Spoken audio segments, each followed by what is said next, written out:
It's always a good time to talk about the weekend sports on Channel 1 TV when Scorecard comes your way. I am Benjamin Nketia. It depends, again, like I always say, on what side of the divide you belong to. In Spain, Real Madrid stumbled in the title charge. Very, very uncharacteristic performance from Real Madrid, meaning that they have fallen behind in the title race. In England, the league took a back seat and the FA Cup has taken center stage. Manchester United have turned out to be the biggest casualty of the round. So a lot to talk about. I've seen a lot of my United friends lamenting, asking themselves where the club is going from this point. Lots of questions really surrounding this club and its future going forward. So a lot to chew on the show today. Let's do a quick turnaround. When I come back, I'll introduce my guest and then we'll get the conversation going.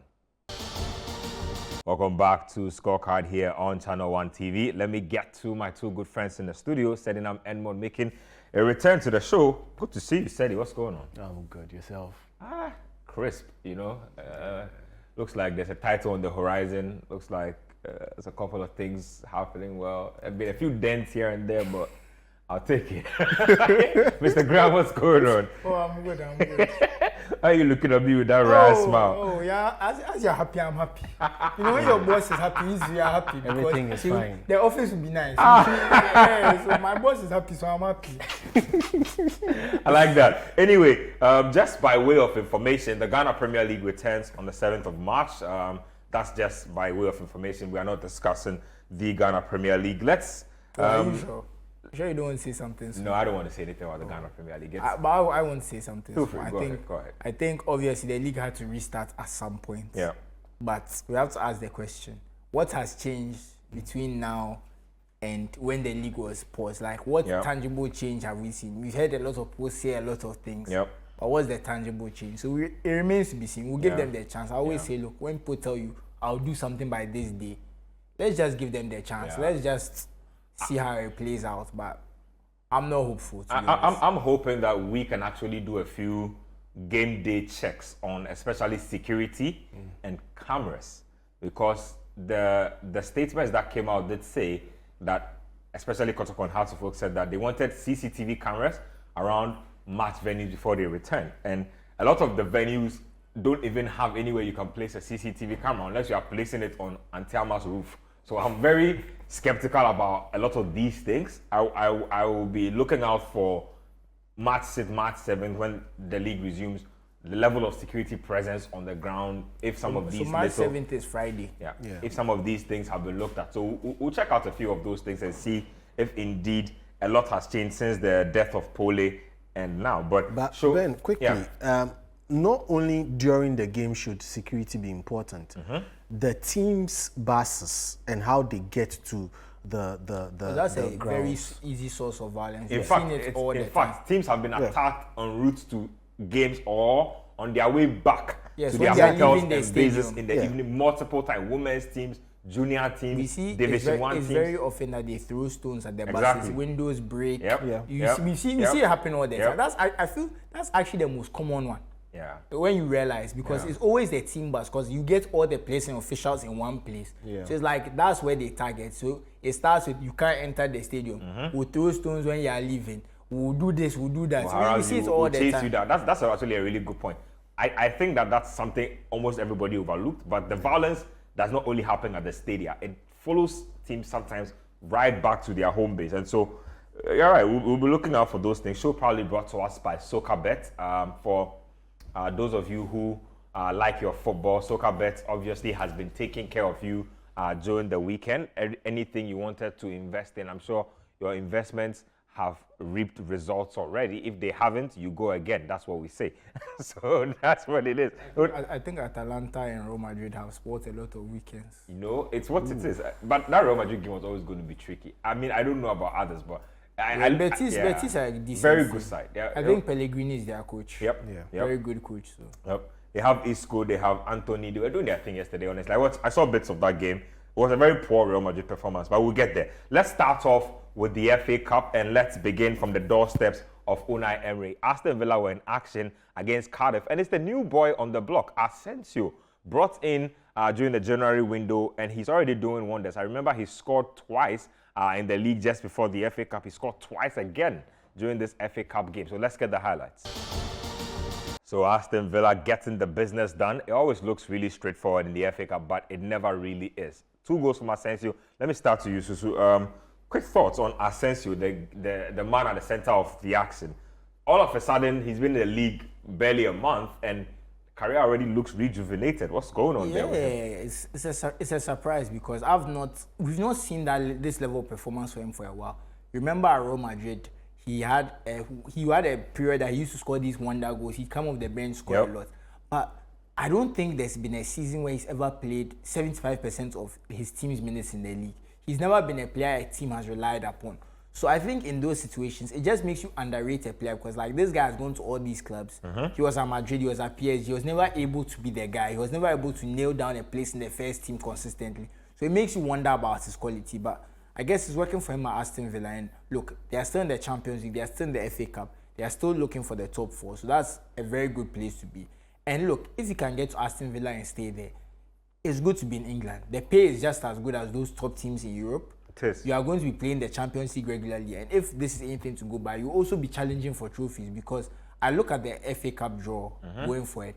I think their draw is very manageable. I don't remember who exactly they are playing. The draw has been announced, but it looks very manageable. Let me pull it up. The only team with the team with the hardest draw is the Bournemouth Man City game.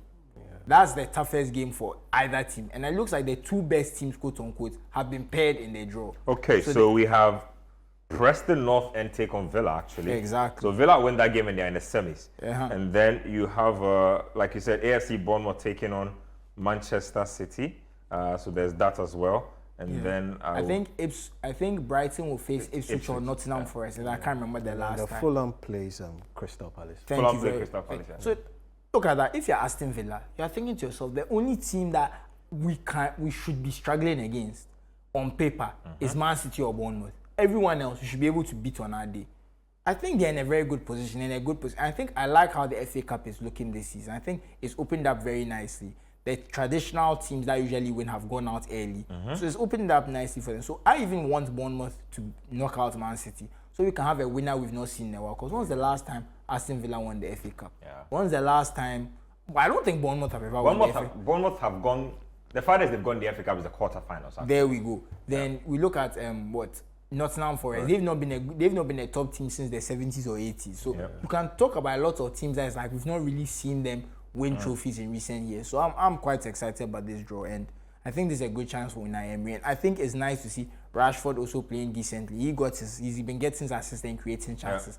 I'm surprised by how much he's been creating and how little he's been scoring. I expect him to do more scoring and less creating. Because the whole thing at Manchester United is that this guy is selfish, he doesn't pass, he doesn't do this. Lots of criticism, but it shows that when he plays with players who he know can finish, he can turn provider. So I think it's a good loan move for both of them.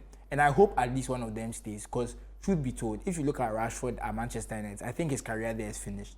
Whether he's signed by Villa or not, I think he should leave in the summer anyway. Essentially, I don't see him going back to Man City, PSG, because you look at the form they're loaded on the wings, They've bought Kivica Kvaratskhelia. Desiree Du is also the young player up and coming. Then what's his name? Bradley Barcola has also been playing very well this season. And through the middle, you have Gonzalo Ramos. And they might be buying Osimhen or some other striker in the summer. They will have to bring Colomwani back and figure out his future even. Exactly. So that's if Juventus it's an overload. So there's a lot going on there. So I don't think that's a good place for him. So I think for both players, staying at Aston Villa might be the way for it because Aston Villa are likely to be in Europe. Lots of games to play. The Premier League, the Cups. Because England, there's 2 Cups. So there's a lot of games to be played. So I think both of them should try and stay. Talk to me about Unai Emery and Cup competitions. Looks like he's doing it again, really quietly. Most people didn't take notice, but now they're in the quarters. Draw looks favorable. Can they win it all? Well, look at the part of the draw they are on. It's possible for them to win it. And look at the quality they have on the bench as well. He has stacked up this squad very, very well. There are a lot of not only big names, but experience on the bench for them as well. Look at the kind of teams left in the cup. No disrespect to Brighton, no disrespect to Bournemouth, no disrespect to Manchester City, no disrespect to any other team. But Aston Villa look like the team to beat for this particular FA Cup. And for me, for them to win it would mean that at least their investment is beginning to pay off some way, somehow. They let go of arguably one of the key cogs of their attacking piece so far this season. That's John Duran. They cashed out big time and then went out and brought in 2 guys to replace 1. And so far, it looks... And 2 guys, if we are being honest, with more quality and more experience. Exactly. Sure. And we are even forgetting Donny O'Malley. That's they really did some good transfer solid business in January. Solid. Unlike other teams that cannot understand what it means to transfer players, they look to have figured it out. I don't know who this shade is for. I have to be honest, I think Aston Villa at first, they bought a lot of players. They weren't seeing the results. But it's like when they brought Unai Emery, he's a cup manager. His league performance leaves something to be decided. But in the cups, this was a 3-time, 4-time Europa League winner. You've seen him in the Champions That's League. exactly why I feel like he wins. I think he's, and they got to the Conference League semi-finals. Was it last year? Yep. So look, his record in the cup competitions, he's always delivered. He knows a thing or two. And I'll be honest, Preston North End away, they should win this game. Because Preston North End themselves, this is their first time at this stage for 50, 60 years. That just shows you that this is not a team that is used to competing for big titles. So they should be able to win that. Aston Villa. So and I feel the team is primed in a situation where they have the hunger. And all the players who are key actors now have a point to prove to their former clubs. True. So it's more of a personal project for them as well. Imagine Rashford winning this title. That's just just it for Manchester United fans. Aston Villa Football Club with a lot of players who have a lot to prove. Definitely Asensio and Marcus Rashford. Let's move it on and get more highlights on the FA Cup. Let's go to Manchester City and Plymouth Argyle. Now, Plymouth Argyle had knocked out Liverpool in the previous round, and they were looking for a second upset. It looked like that in the beginning, and then Manchester City got their act together. Let's get the highlights. Manchester City surviving the scare of Plymouth Argyle, truly the only big team left in the competition. Steady. Pep truly will want to use this to atone for a poor season. But would he be able to? That's the bigger question, because it looks like each and every day the players at Manchester City like to visit the physio table more than actually focus and play football. It's become difficult for them. More injuries? Who's gone again? No, they would definitely get to that sequence by next weekend. Once they play an EPL game, they are most likely bound to get an injury because of the level of pressure they tend to exert on themselves, because they want to prove a point. It gets to a certain point in time with regards to players. You get to your ceiling. At that point in time, your physical abilities are not able to carry you further. You need to calm down, regroup, and then go again. But they keep pushing themselves, and psychologically, I feel they have gotten to the point where they have just gotten to that elasticity point, and they can't go beyond it. But for Pep, who is a mentality monster as well, he wants his team to do more. And this is a trophy that he would feel he would use to atone for his sins this particular season. But it's going to be difficult. It's going to be really difficult. Looking at the team they come up against next, that's Bournemouth. Bournemouth have had joy playing Manchester City. Bournemouth this season already? Yes. So, yeah. They just love playing them this season for some strange reason. And everybody loves playing against Man City because season. It's opened. Yeah, this season everybody loves it. It's really open. But you look at some of the players that have been brought in to just show up certain things and help move things forward. I feel they should be in that position to at least beat Bournemouth. At least they should be able to beat Bournemouth. Bournemouth look like the perfect kryptonite to Manchester City's type of football this season. I think with the addition of Nico Gonzalez and Mamouche, they've added some quality, a bit of spark going for it. So I can see they were a better team than when they lost to Bournemouth for sure. So are Bournemouth going to improve as much? That's the question. What holds Bournemouth back from that tie? Because they've shown that they can do it. They have most of their players back. Even when they were riding a lot of injuries, they were getting results. Now their players are coming back. Well, that's the thing. Manchester City also had injuries, and Manchester City are also getting their players back. And their players have a higher ceiling than the Bournemouth players' ceiling. If Bournemouth players drop a 7 out of 10 that day, all of them, let's just say, and Man City's players drop a 6 out of 10, that's a draw. If you get what I'm saying, that's the difference in quality. Yeah. So if they all drop 7 out of 10, Man City are likely to win. That's just the way I think of these things sometimes. So I think that player quality, if something happens, because you can imagine if a Nelson gets some chance, he doesn't take. Haaland will get the same chance and take it, and that's the game. So these little margins, when your players are just better, you have that edge. Yeah. So for me, when Man City have the better players, the better manager, and things go their way, they are more likely to win. But we are just seeing that this season, their players have just not played at the level where we know them to play. We are used to them playing. So if they play at the level that we know they can play, this should be an easy win. But if they don't play and they play like they've been playing all season, I think Bournemouth will beat them and beat them very easily. But like I said, the January window, City have gotten better. I think Nico Gonzalez is a very important buy because with Kovacic, Gundogan, and Bernardo Silva in the midfield, they struggled. And Nico Gonzalez is an improvement on all of them. And I think he's going to be a very important sign. And we are seeing Marmoush is also showing his quality. I think we're looking at someone like Phil Foden to kind of support Erling Haaland, and he's not really done it. But maybe Marmoush can fill in the gap because Kevin De Bruyne is not there yet. I think Kevin De Bruyne, his best is past him. And that's okay because he's 34 right now. So we're not going to see the same Kevin De Bruyne as often. But if Kevin De Bruyne gives us a vintage performance on the day, you never know what can happen. Let me just stay with you on that point before we move on. Do you see De Bruyne staying at Manchester City beyond the season? No, I think even since last season, he was sounding like the end was near, which is fine. I think at this stage, when you know you can't perform at a certain level, you are getting more injuries. You're thinking to yourself, look, let me not disgrace myself by staying here too long. Let me not play and it's like, I can barely run, I can barely kick the ball. I want to play and the coach won't play me. Unless he's okay with coming on for the last 15 minutes, playing, certain games and that kind of stuff. Maybe he's that type of person. But if he's the type of person who wants to play week in, week out, he should be looking at Saudi Arabia, Belgium, and the United States. And the reason I mention those places is that two of them are, prime retirement destinations for football, and Belgium is his home. So I think that if that's where you are in your mind, those are the places you should look at. Let me throw the same question to you. You said you see De Bruyne being at Manchester City beyond the season. No, I don't. Personally, I don't. And I feel he would eventually actually end up at Saudi Arabia. I would be more specific.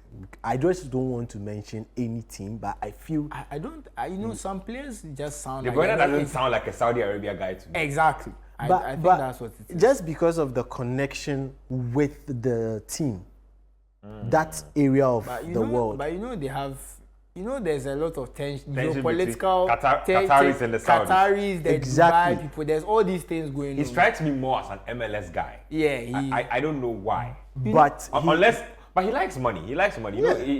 He's literally wrung Manchester City for as much money as he can get out of them. But wouldn't you do this? I would. I don't think that's about liking money. I think if you are the team's star player, you would. If you're a star player for a team that pays the highest wages and apparently, before he signed his last contract, he had them doing presentations on why he needed to sign and stuff like that. But I think more players should do that. You should explain what you are going to do with me, your plan for me. Where the club is going and that kind of stuff. I think that kind of thing is reserved for star players. The truth is, a lot of players sign and they now say, I'm not playing enough. I don't like the direction of the club. I feel like maybe you didn't ask these questions or they lied to you. If they lied to you too, that's different. And I feel like teams reserve that kind of treatment and privilege for star players. Like, they deserve it. If you're a role player or a bench player, you're coming to ask those things. Don't mind. But I need to ask. Ideally, it should be for everybody. Even if I'm come to sit on the bench, no, true. You should tell me how often I expect to start. What are the conditions I'll start? I definitely agree. Let's say you're the backup right back, and you tell me that you be Kyle Walker's backup, and you get to play a lot in the cup games and the Champions League group stage. Maybe some people will be happy with that. And people will think that maybe I can edge him out and things. Like I think these things discussions. No, it's important. But one of the funny things is I feel like teams take these things for granted. One of the things that can derail the season of a team is players who are on the bench who are disgruntled and don't know their role. And Pep gets rid of players like that. That's why Cancelo had to go. There was another guy who he got rid of because of the same reason. Because if you're on the bench, I think maybe Laporte. They are complaining about not playing enough. But Cancelo for sure. The main reason they got rid of him was actually his complaining. But if you remember, they sent him on loan to Bayern halfway through the season. It was because basically he missed 2 or 3 games. Then he started complaining and Pep said, you missed 2 or 3 games, why are you complaining? That he believes in smiles all the way. Even if you are not happy, smile and pretend. You can go and complain at home, but at the training ground and you don't complain. So just this stuff out there. Pep runs a very tight and happy ship. Happy in quotes. Autocracy. Let's get to more highlights and let's get to AFC Bournemouth. They've been in the discussion. Very controversial game, very enjoyable game as well. They were up against Wolverhampton Wanderers. The game went all the way to penalty shootout and AFC Bournemouth emerged victorious. Let's get the highlights. I wish we had seen the Matt Doherty miss that by the post. It was such a comical penalty. But the biggest talking point for me in this game was Mateus Cunha. He got sent off just before the penalty shootout. He got into a little incident with Milos Kerkez. Milos Kerkez pulled his shirt. And then he got upset, swung an arm to a punch. He kicked him. He attempted to headbutt him. I'm serious. All in the space of about, it was kind of like Kudus 2.0. Yeah. In the space of like 10 seconds, he did punch him actually. And then he kicked him a little, attempted a headbutt if the young man had not like withdrawn a little. And then after that, it took his own team close to 10 minutes to convince him to leave the pitch. He was upset. After that, why do you need convincing to leave the pitch? I'm surprised. It's almost like he didn't act like he didn't know what he had just done. Like, I didn't understand. Sometimes footballers they confuse me. And this is a repeated offender because he did the same thing. I think he got into some trouble with Gary O'Neill for the same thing this season. So this is remember Wolves had a period just before O'Neill left where it's like every match there was a red card and players were just going at this is his second red card of the season. I will be upset if I'm his manager. But and we have to be honest, when it's like this, first of all, you misbehave. It's your second red card. Then you throw like so that alone, if it was your first one, can be 5 games. Now it's your second time doing it. And they have to also beg you to leave their pitch. If they give him 10 games, it's not a surprise. It's very possible. It's like this is 5 to 10 games territory. Seriously. No, it is. 5 to if 10 Kudus games. got 5 games for that, he can get 10 games for this. Yeah, because this is also not his first time. Yeah. And so 5 to 10 games, very easily. It took a security man to actually finally get him out. Yeah. And you know, when we are at this point in the season, 5 to 10 games, how many games are left? It's not like 11 or 12. So if you are down for 10 games, it means your season is over. You've basically blown up. Maybe it's that he doesn't want to play again, so he's manufactured. That's just unfortunate. But it's crazy because you were in an FA Cup about to go to penalties. If you won this, it means there's a quarter-final. In fact, I believe strongly that the red card they picked up tanked the emotions of his teammates before the shootout. It incident happened right before the shootout. So and he's one of their best penalty takers. It just throws everybody off rhythm. And you could tell, like, his teammates' body language, everybody was crestfallen. They all seemed to, they just wanted to get the game out of the way so they could leave the pitch. I don't know. It was just really bad. But they've had a poor, and this is the type of thing that can suck them back into the relegation battle because they looked safe based on the form of other teams. But if now your best attacking player is out for 6-7 games, let's even say that it's 6-7 games, and Ipswich or Leicester picks up a bit of form. Now you are drawn in. Now there's a bit more pressure. Now the combination of people who are playing your last 4 or 5 games becomes more important because at that point you're not just playing against them. You're also trying to make. Because imagine if you have to play against Aston Villa, chasing Champions League, Newcastle, maybe Liverpool. They'll decide that we don't care anymore. But I know they are not. I think they've already played their 2 games against Liverpool. But it's just to give an example. The mind state of the people you are playing is so important. So if you are playing someone who's chasing Europe and is motivated, and you are in a bad place, they'll beat you very easily. But if you are playing against someone who's in mid-table, very comfortable, they know their season is not going. Imagine if you have to play Spurs at this point of the season. Spurs are not going anywhere. They are likely to roll over for you. So all these things become very important towards the end of the season. And you need all your players there. So I think Cunha has let his team down. Major. I was so upset from just watching them. But talk to me about AFC Bournemouth. They got the job done. Tricky circumstances, but in the end. I also have to say, if you remember, Wolves beat them, was it a week ago or something? In fact, Wolves, in the EPL. Bournemouth had not won a game at the Vitality against Wolves in the last 2 trips. So this was a penalty shootout victory. If I remember correctly, they played them during the week. I think Wolves won 3-1 or 2-1. I can't remember the exact score, but they beat them. Talk to me about AFC Bournemouth. They've made a great season in the Premier League. They've gone all the way to the quarters also in the FA Cup. They're just having fun as a team, and I feel kudos to the manager. The manager always sets his team up in a way that, look, go out there, enjoy yourself in the final third, and I feel it's working. They have also got a lot of injuries in the past. It's now that they are beginning to get a couple of their players back from injury, and it's beginning to just come back together for them. I feel an European spot for them might be too much of an ask, because next season, would they be able to maintain same level when teams come plucking their jewels from this particular Why can't we set? qualify for Europe and think about next season later? If you want to think about next season later, fine. But if you want to qualify for Europe and become the next Leicester City, then you can give it a try.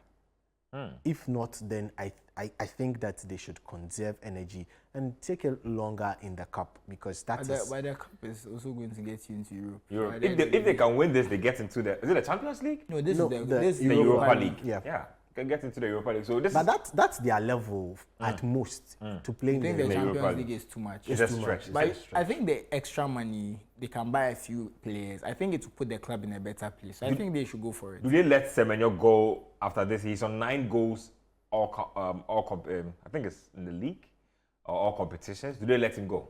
Well, they've proven in the past that they can let their best players go and survive. They let Solanke go, and they've gotten better. And Solanke's team has gotten worse. So they Nothing can to do with actually, Solanke, by the way, but it is what it is. so they can actually they'll get some good money for him. Yeah.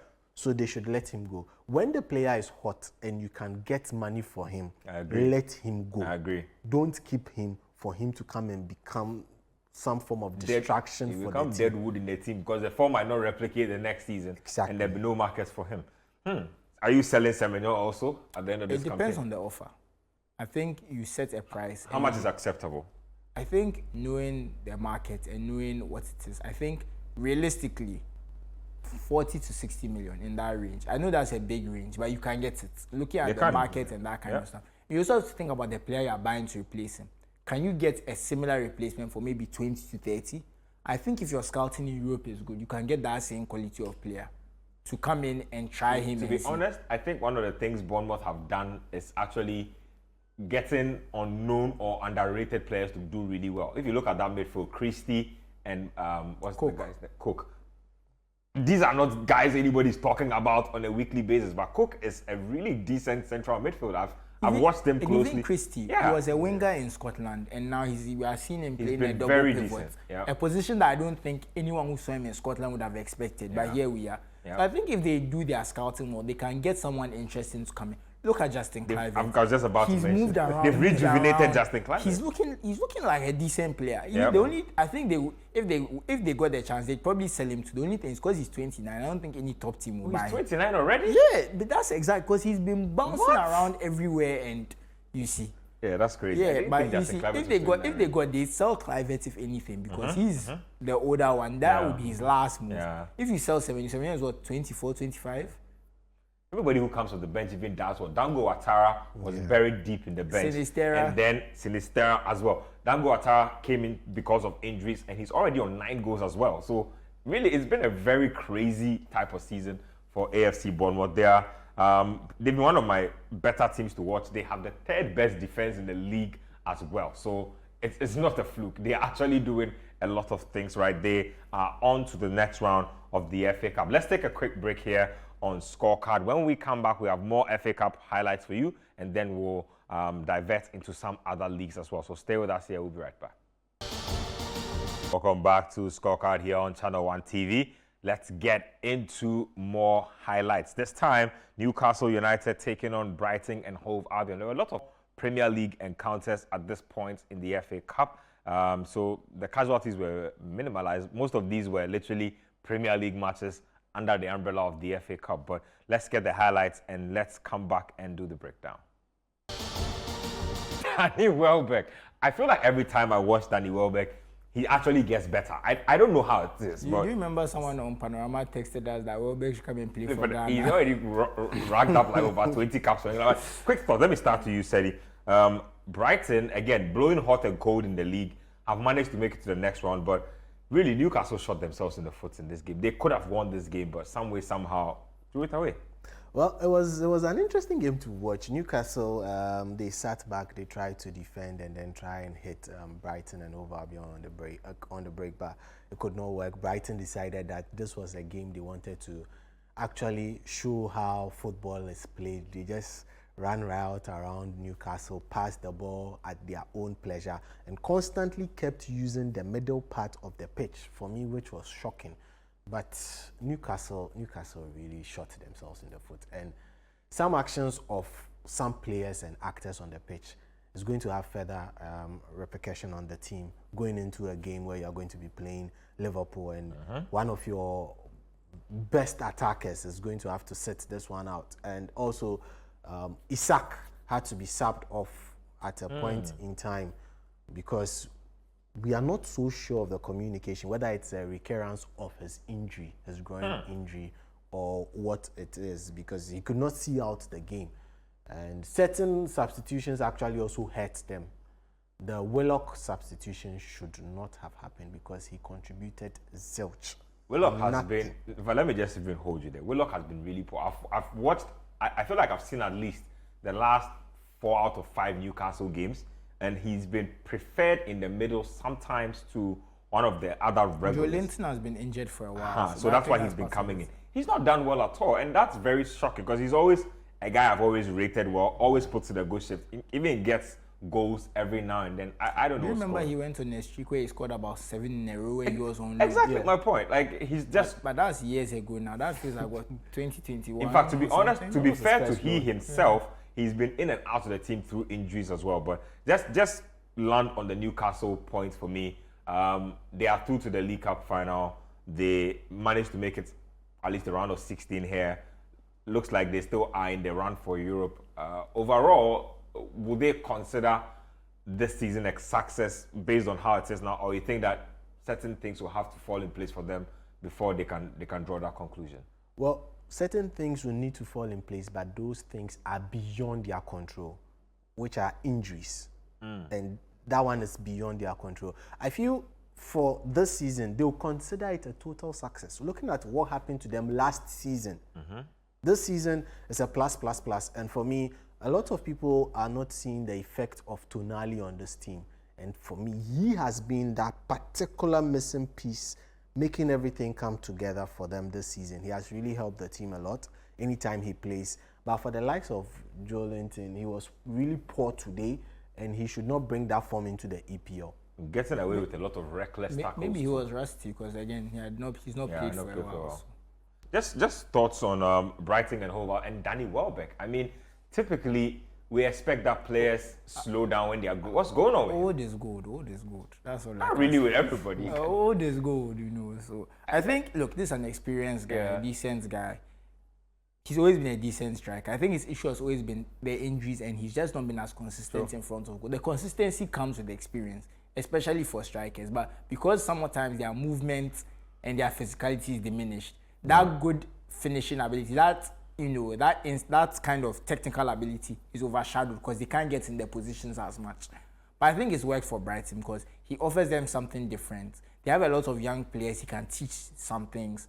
And Brighton, I think, they have a young coach, a very inexperienced coach. I think he's never coached in the top flight until this season because he was I think he got St. Pauli promoted, or he got them to the playoffs. He got them promoted. Yes, or something like that from Bundesliga too. So he's also learning on the job. Look, this is a guy who is younger than James Milner. He's younger than some of his players. So this is a manager that's only going to get better. We've not even seen what he's capable of. So for all you know, these Brighton are thinking that this can be our Alex Ferguson. This can be the guy that moves us from a good team to a great team to a top team. So there's a lot of scope, especially with all these young players.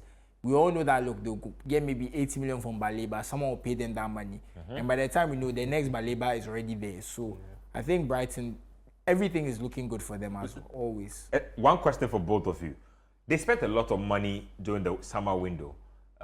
They look to me like a sure money bet for Europe this season, in the league especially. It's not worked out. Not worked out that way. The cap is looking tricky now. what represents success for them based on the money they've spent? Let me stay with you first. I think if they can get in Europe 2 of their next 3 seasons, that's success, because a club like Brighton, you are not yet in a position to be in Europe every season. But if you can get there regularly enough, if you can maybe get to a cup semi-final, I think that's success. I think sometimes we overrate the whole trophies thing, because if we are being honest, only 4 teams in England can win a trophy, right? Why not be one of the 4? No, I'm just saying only 4 teams can win a trophy. So not being in that 4 is not necessarily failure. It's failure if you're Man City, it's failure if you're Manchester United, it's failure if you're Liverpool, it's failure if you're Arsenal. But for most teams, it's not really failure. It's just the normal way it is. Most teams don't. When was the last time Newcastle won a trophy? In the 1950s. If they get to the Champions League this season with no trophy, they will have a successful season. So I think the whole trophies discourse sometimes is a bit overblown. It's a bit more, it's a big team discussion. But there's a lot of teams who progress for them is finishing 7th and getting to the Conference League and playing in Europe for the first time. Success for some teams is staying in the Premier League. So I think we have to know who we are talking about. But like you said, when you spend that amount of money, success is not finishing 11th. You are aiming for Europe. You spend that money in mind that I want to go to Europe. So I think for them, success is, let me even expand this. Let's say in the next 5 years, going to Europe 3 times. I think that's success for Brighton, because they are unlikely to spend that same amount of money next summer. Because when they spend it like this, it means that they are going to relax for a while, try and develop and grow these players, sell some of them, and then bring new ones in. Steady? Success for Brighton will be consistency. Staying consistent in the league, being the guys who constantly upset the big guns. And for the owners of Brighton, I believe staying ahead of Brentford. Because the Brentford and Brighton don't like each other. Their owners actually do not like each other. So just stay. Brentford have Danish owners, right? No. It's an English guy. There are 2. So the Brentford owner used to work for the Brighton owner. That makes a lot of sense. And then I think they had a sort of falling out. These little storylines, underneath. Anyway, I see what they're doing over there. That's a very good point. I think staying ahead of Brentford will make him very happy. Let me get to the final game from England here, and that was the game at Old Trafford between Manchester United and Fulham Football Club. Fulham have given United a lot of difficult games this season. This was another difficult installation, and they managed to take it all the way to the shootout and eventually win it. Let's get the highlights. And it was tears at the Theatre of Dreams. Zexi, their hearts broken. Let me start to you. Said United were hoping to, again, paper over their cracks with a cup trophy. Fulham said no way. The Europa League is still there. Cool down. The Europa League is there, but cool down. I know what's going to happen in Europa League. On Thursday. Cool down. They say the Europa League is still there. So cool down. Well, at least there's another trophy going. But where do they go from here? In England, or domestically, this is it for them. Yeah, it's done and dusted. The league is not even being contested. It's gone. They are looking to likely survive the league. Yeah, that is the best they can do for now, because the teams below them are poor. If not so, they would have had a good contest surviving relegation. However, now they've been knocked out of the cup competition as well. The FA Cup, they are the holders. It is the trophy that gave Ten Hag some more time to spend almost half a season. Yes, to spend more money in bringing in more players who people don't seem to understand how they will eventually gel with this team. But it could not be so for his successor. We're looking forward to have the momentum going in the cup competition. The last game they played in this cup competition was against Arsenal. They dragged it to penalties as well. This time it could not work. They just need to, as much as possible, focus on the Europa. But will it work? Unfortunately, I don't see that working as well. Because you can't use this kind... said that, right? Yes. You can't use this kind of bench to go and play in the Europa. This particular bench, where you are going to be shifting between Eriksen and Casemiro, one of them sits on the bench, the other starts. You are going to have Lindelof on the bench. Then you are going to have Heaven on the bench. You are going to have Obi. These players, the quality of the Europa League, I'm sorry, the ceiling of the Europa League at this level is beyond these players on the bench. It has gone past them. And they need to understand and recuperate and pray for better things next year. Pray?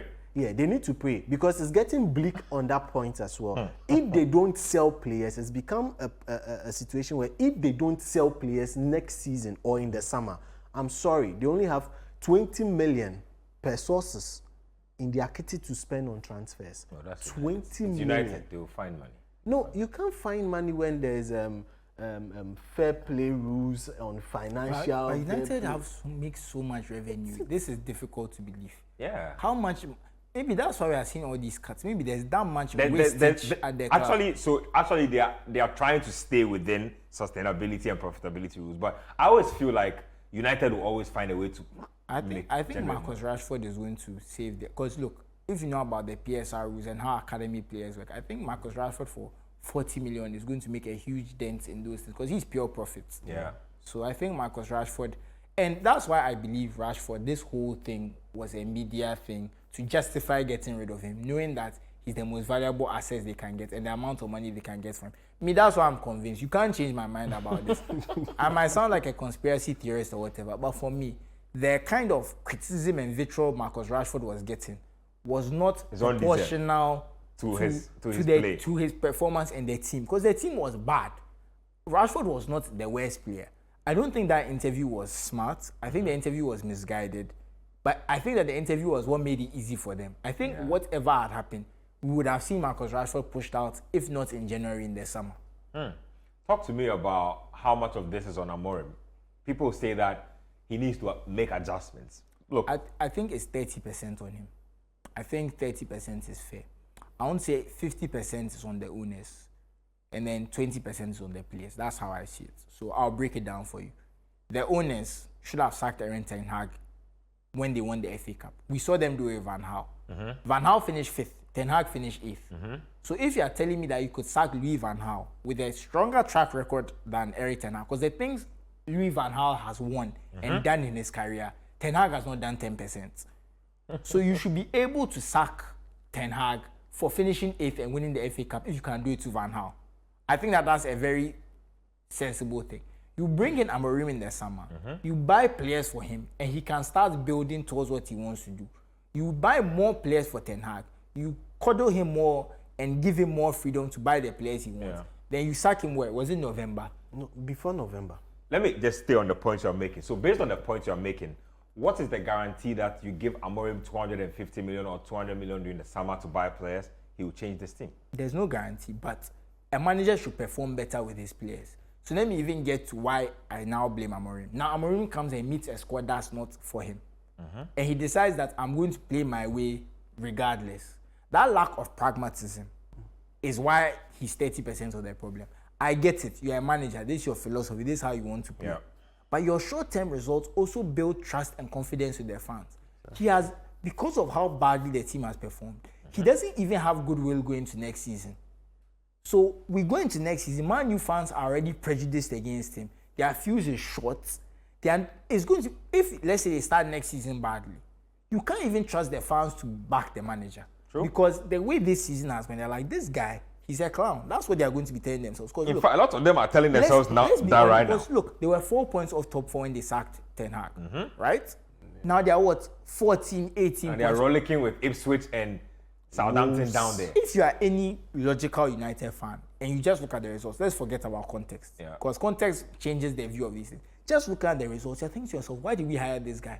We might as well have kept Ten Hag. And it would have been like 9th or 8th or something. True. We would have been doing great, but it would have been 9th or 8th or something. Because right now we're what, 15th? So that's why I say it's 30%. And then 20% because there's been a lot of individual mistakes. The players just have not played at the right level. Aside Bruno Fernandes, who is always doing something, even him, because of how much he does, you can see he's frustrated, things happen. So that's why I said 20%, because the players have, look, Rasmus Højlund has had what, 18, 19 shots in 22 games this season in the Premier League. Look, if you're a striker, the least thing you can do is shoot. We're not even saying score. Just shoot and test the keeper. You're not even doing that. That's just an example of some of the mistakes the players are making. You see Maguire, look at the goal, was it against Crystal Palace? Where he just watched the ball. Yep. Like, you the have all just these... comes by and heads the ball in. Onana dropped the ball against Brighton. Like, there's just so many mistakes the players are making. This is why I say it's 20%. Because I don't think Amorim is also giving them the best platform to perform. Right? That's why the 30% comes in. But even the platform is giving the players, some of the mistakes are inexcusable. You see. So, and to be fair to Amorim, if you have to play Casemiro as he is now in your midfield, every time I see Casemiro playing, in my head, United are going to lose the game. Seriously. That's how I feel about it. So that's why I said it's a multifaceted problem. But I blame the owners most of all because these things are planning issues.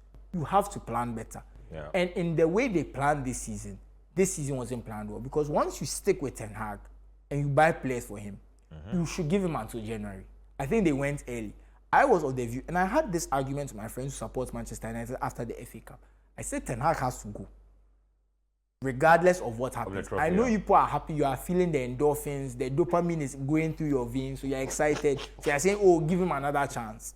But it was never going to end well. Where the team had reached and how they had performed in the league made me realize that this guy, his time was short, and they should have sacked him.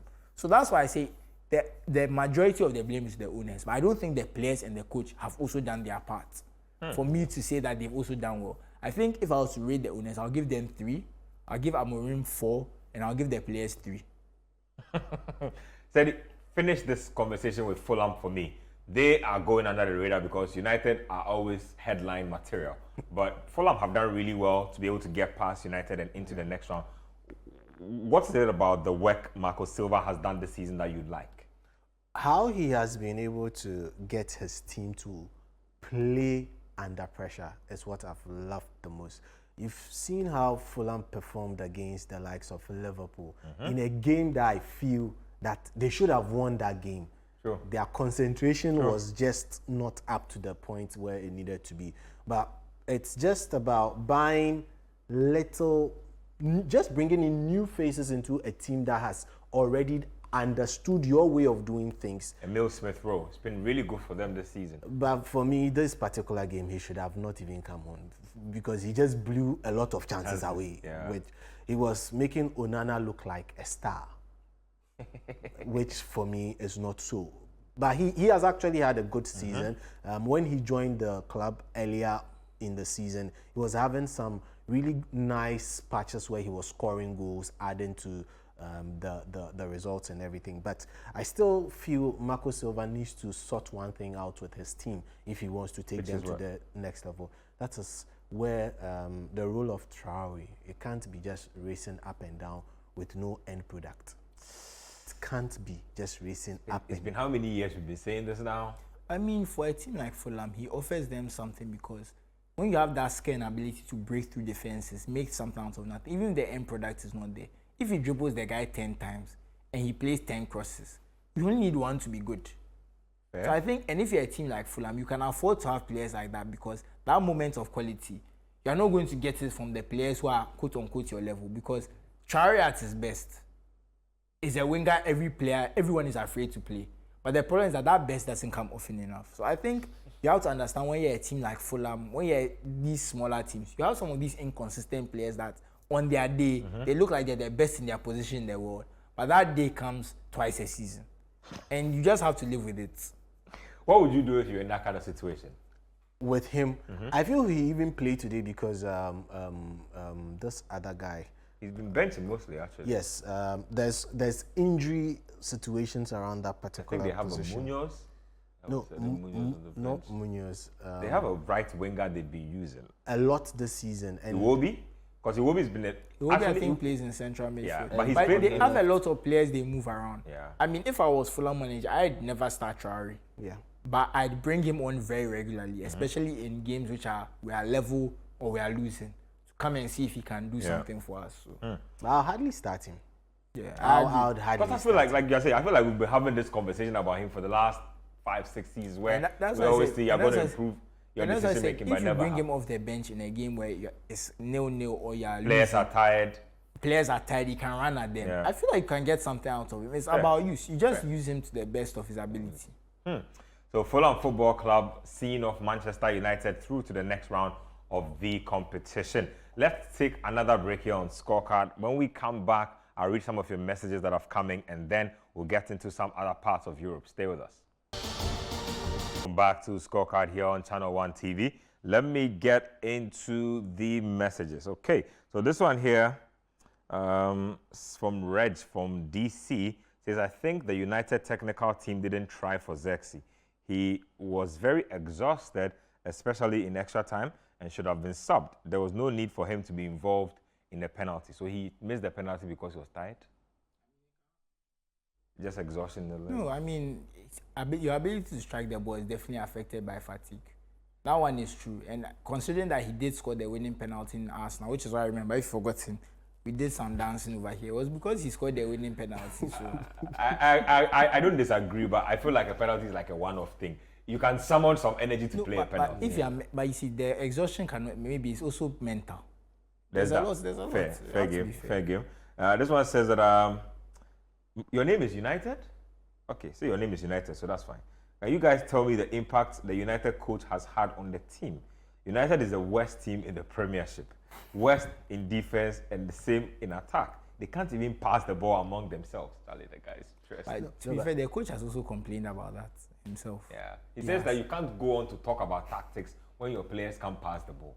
Yeah. No, but to be fair to that's them, damning. there's something they are trying to do, but it's just not working. No, but you can't be learning how to pass the ball among yourself at this level. I mean, come on. And you know what bothers me the most about Manchester United is we see players at other teams. Yeah. Then we see them move. Yep. Yeah. And we see different things, and it's very worrying. I think it is the team. Look, because I look at Nuzea Mazraoui. I watched him at Ajax. I watched him at Bayern. I watched him at United now. And to be fair to you, I think he's been their most consistent player. Some way, somehow, he can't seem to get into the team consistently. I don't know if he's injured, but he's been in, out since this new manager came in. He can't seem to lock down a place, which is weird to me. I've watched other guys do really well. Højlund was a decent player. He was not a star. I mean, but he was scoring scoring. goals. Now he can't, All of a sudden, he looks really bad. To shoot. Like, it's just strange for me, honestly. Even remember his first season, he scored like 6 goals in the Champions League group stage or something. Now, the confidence to even shoot is not there. It's just crazy for me. Anyway, more messages. This one says, big ups to Barca for that splendid performance from Sir Dominic Sapon of Ebuaka Agogo in Kumasi. Okay, this one here with no name. Please do add your name. It says Citi will only win the FA Cup. This one says, good evening, Ben. Walter from Tema. The only message I have for United fans is the hope that is killing them. Charlie, this guy. Twisting the knife in their wounds. Fred from Sunyani says, I'll be surprised to see Zexi and Højlund play for United next season. These two guys can't give you even a combined goal total of 10 in a season. Are they aware they are playing for United? Oh my God. The funny thing, I think Højlund scored like 10 or 11 goals last season. So you have to wonder. Yeah, it's all dried up now. It's where they are playing though. Yeah. They are playing far away from the goalpost. He's not good. I've seen him in the box. He's not good. He's not good. Fred from Sunyani, I think I just read that. This one's from Abonkele from Nungwa, our good friend. He says, it's been a week without Maresca football. I feel relieved and refreshed. Hope to feel this way till the end of the season. Wow, fans are really going through it. Football fans will kill me. I'm telling you. This one says, I watched Semenyo play. The more I watch Semenyo play, the more I dislike Otoado as our national team coach. Look at the form he is in. He will come to the national team and Otto's tactics will make him look so poor. And he will come and tell us that Semenyo is a bad player. How? Enoch from Bekwai with that message. As I'm wearing the Black Stars jersey, I'm hit. I don't like this attack on our national team. No, it's Heritage Month. Thank you. It's Heritage Month. So, and we have qualifiers at the end of the month to enjoy Heritage Month. Know? So Todd will give us a win so we can celebrate Heritage Month. I really hope so. I'm pleading on you. The camera should focus on me. I'm pleading with you. Otoado, I'm talking to you. Give us a win for Heritage Month. Please. Wins. We need wins. There's too much. Too much. We need wins, actually. Bright from Agonas Radio says, as a Chelsea fan, I'm always happy when United lose. Charlie, look at you guys hating on another team. Anyway, let's take the action to Spain. Some drama in there. Anthony of Manchester United fame on loan at Real Betis was in action. Isco also formerly of Real Madrid, was in action as Real Betis took on Real Madrid at the Estadio Benito Villamarin. It was Real Betis who ended up picking up the 3 points that Real Madrid really needed this weekend. Let's get the highlights. And I think the knee slide from Isco will hurt Real Madrid fans a lot. They were very annoyed, actually. I saw them on social media. Annoyed that what he celebrated? Yeah, that James Rodriguez is better than Isco because of the celebration. Right. You know the funny thing is, I've never thought that's a sensible thing. Like, don't celebrate because you are playing against your former club.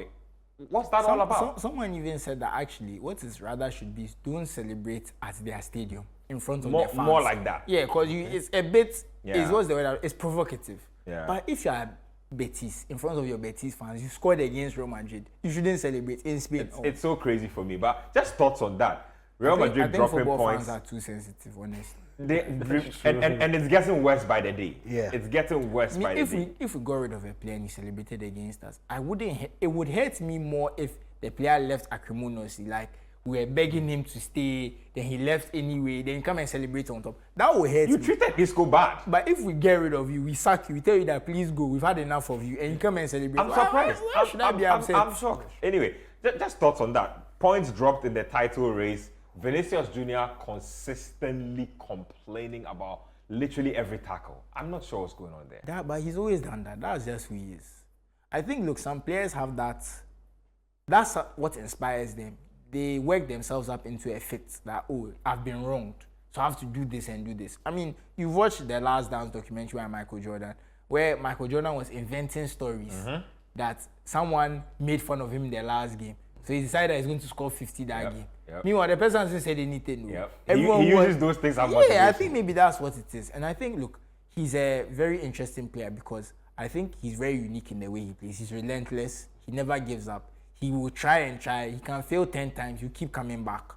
That's a special player, you know. So I think with a player like that, sometimes the good and the bad, it comes. But when you're not scoring, when you're not assisting, the bad is more difficult to take. It's more annoying. I mean, I don't think, I saw a stat, someone said he scored, 1 goal in the last 3 months.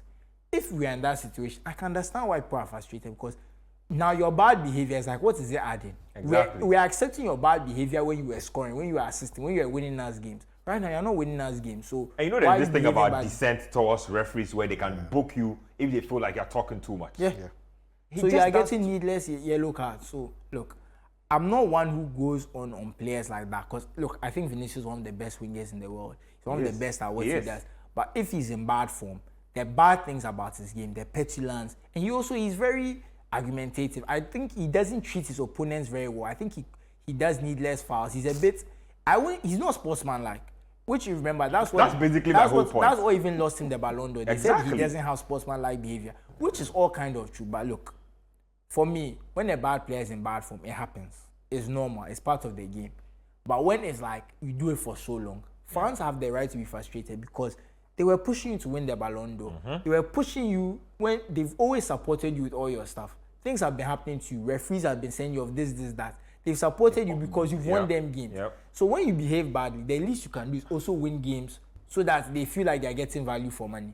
So that's the issue with Vinicius. If you have another player like maybe Rodrigo and you have a bad game, no one really talks about it because you're quiet, you're mild-mannered, you're not controversial. So I think that's just the way fans will see you. But for me, I don't like to focus too much on those behavioral things because at the end of the day, unless you're actively cheating and, hurting opponents, it's all part of the game. Because no player there plays with 10 out of 10 sportsman's behavior. Most of them do something. Most of them are trying to get an advantage. Most of them overplay fouls and things. So I'm not too bothered. Citi, Real Madrid dropping points? Well, a lot of the slack is going to Ancelotti for some strange reason. The fans of Madrid. Oh, he deserves it all. He's lucky I'm not a panelist on the show and I'm the host. Anyway, go ahead. Anyway, so fans are not happy with him because they feel that he has not got any form of tactics. Fans say that he's too reactionary of a coach, and in this game, his reactionary prowess did not show.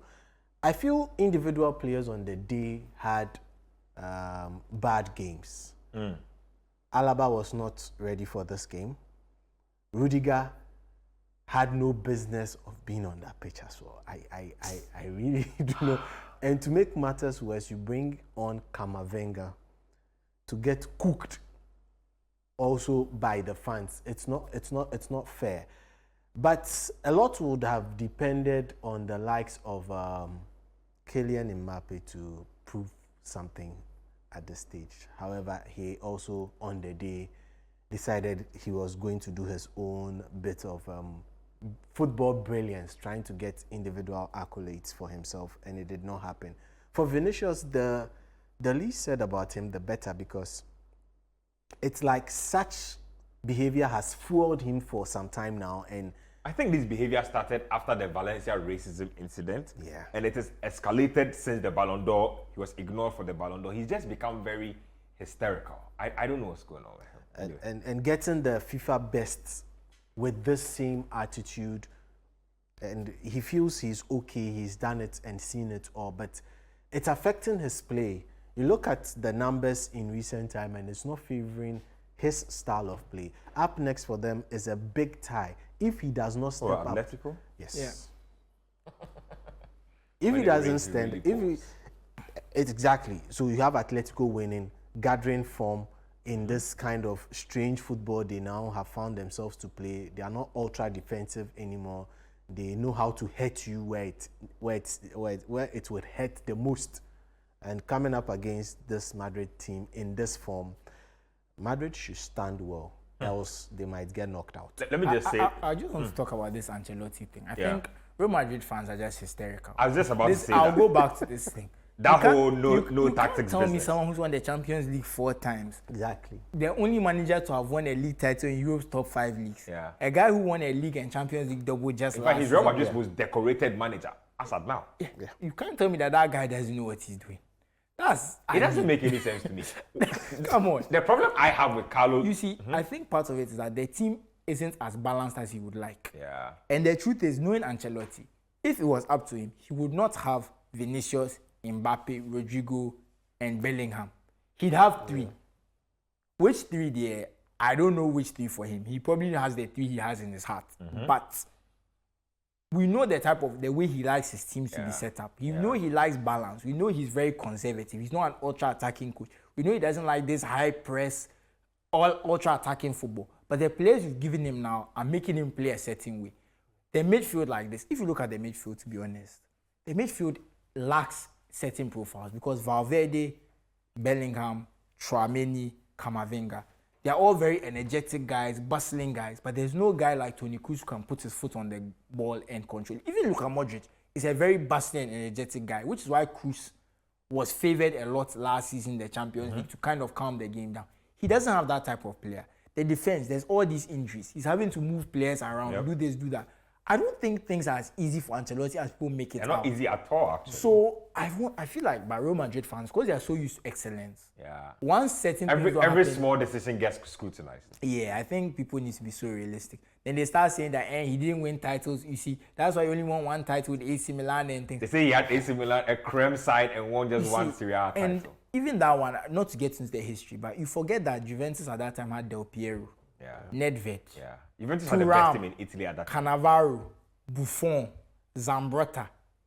It's not like Edgar Davids. I can keep naming names. These are the people who were playing. And they were managed by Capello, who arguably is a better manager than Even Ancelotti. Inter Milan had really good players back then. After the match fixing scandal, a bunch of Juventus players when they so you had Ibrahimovic. Ibrahimovic was at that Juventus team and was not even start. Ibrahimovic was so I think this whole Ancelotti thing, you are just I don't know how to explain it, but you are overthinking it. Just relax. The season is long. If he doesn't win any trophy and they sack him, that's fine. But to be so upset in March, let's cool down. There's too much football. I always laugh when people question Carlo's tactical prowess, though. But all I would say with Carlo is, I think he overthinks his starting 11s. Like there are a lot of times when I feel like he should just do the simple things. But I think he's also trying to balance egos because that's why I said if he got his way, one of those 4 attackers won't be playing. But knowing the way egos are set up, they have to play. Yeah, have to please everybody. Anyway, let's get back-to-back highlights to round up the show. Atletico Madrid, they won by a 1-0 against Bilbao, and then Barca ran rout against Real Sociedad. Let's get the highlights of those two games.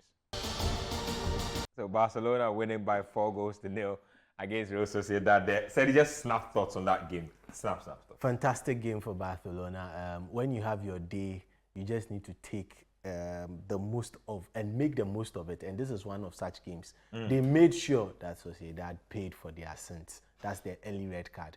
And good game for them. But we'll see what happens on Thursday. Quick thoughts. Barca Atleti, which one you want to touch on? Well, I'll just touch on Atleti. Like we said, Bilbao are a difficult team. Not an easy game at all. It's always good to get results against a team that's fourth in the league. So it wasn't an easy game. They got their win. They did their job. And with Madrid dropping points, like we said, they've put themselves in a better position because that's what it is at the end of the day. Yeah, you have to keep doing what you do, keep your end of the bargain, and hope someone else messes up. But again, Barcelona have to play Atleti. They have to play Real Madrid. And those are going to be key games. So we'll see how they turn out. But they are in the lead for now.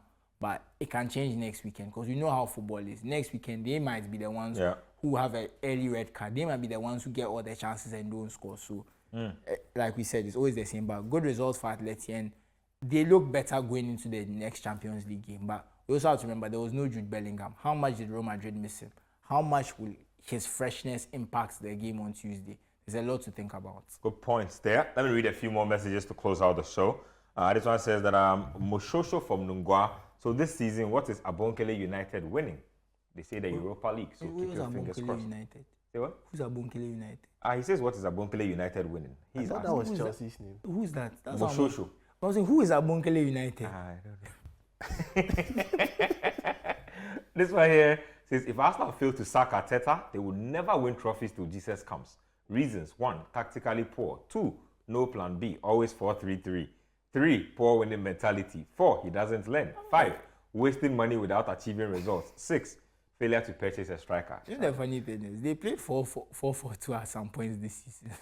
This one says, hi Ben, my name is Balusta from Suhum. I'm a Liverpool fan and I can't wait to celebrate their 20th league title milestone.